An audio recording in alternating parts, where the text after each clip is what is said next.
Hello అండి. Welcome to our channel. ఇవాళ నేను మీకు ఎంతో రుచికరమైన మరియు ఆరోగ్యకరమైన పప్పుల్స్‌ని ఎలా తయారు చేసుకోవాలో చూపించబోతున్నానండి. దీనికి కావలసిన పదార్థాలు 3 మీడియం సైజ్ టమాటాలు, 1 కప్పు పెసరపప్పు, 6, 7 పచ్చిమిర్చి, చిన్న నిమ్మకాయ సైజ్ అంత చింతపండుని నానబెట్టి ఉంచుకోవాలండి. కరివేపాకు, 2 ఆనియన్స్ అండి. సో, మనం తీసుకున్న పెసరపప్పుని ఈ విధంగా వేపుకోవాలండి. పప్పులో ఉండే స్మెల్ పోయి మంచి స్మెల్ వచ్చేంత వరకు వేపుకోవాలి. ఈ విధంగా వేపుకున్న పప్పుని కడిగి ఒక గిన్నెలోకి తీసుకుంటున్నానండి.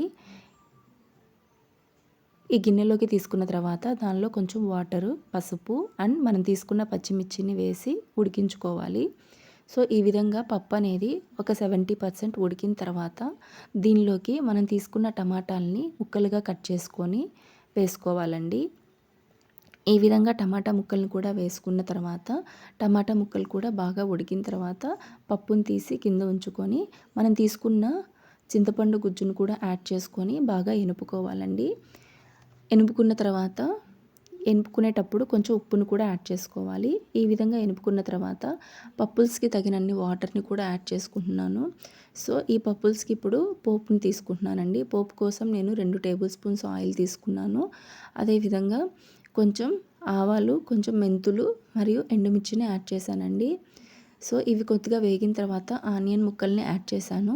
ఆనియన్ ముక్కలు అనేవి మంచి గోల్డెన్ బ్రౌన్ కలర్ రావాలండి. అప్పుడే మన పప్పుల్స్కి టేస్ట్ అనేది వస్తుంది. సో, ఈ విధంగా ఆనియన్ ముక్కలన్నీ బాగా వేగిన తర్వాత కొద్దిగా కరివేపాకుని యాడ్ చేస్తున్నాను. సో, ఈ పోపుని మొత్తం పప్పుల్స్లోకి యాడ్ చేశానండి. ఈ యాడ్ చేసిన తర్వాత మళ్ళీ ఇంకొకసారి స్టవ్ పైన ఉంచుకొని మరిగించుకోవాలండి. ఈ విధంగా మరుగుతున్నప్పుడు ఇంకొకసారి టేస్ట్‌ని చూసి ఉప్పు సరిపోకపోతే ఉప్పుని యాడ్ చేసుకోవచ్చండి. సో, మన పప్పుల్స్ అయితే రెడీ అయిపోయింది. దీన్ని ఇంకొక గిన్నెలోకి తీసుకున్నానండి.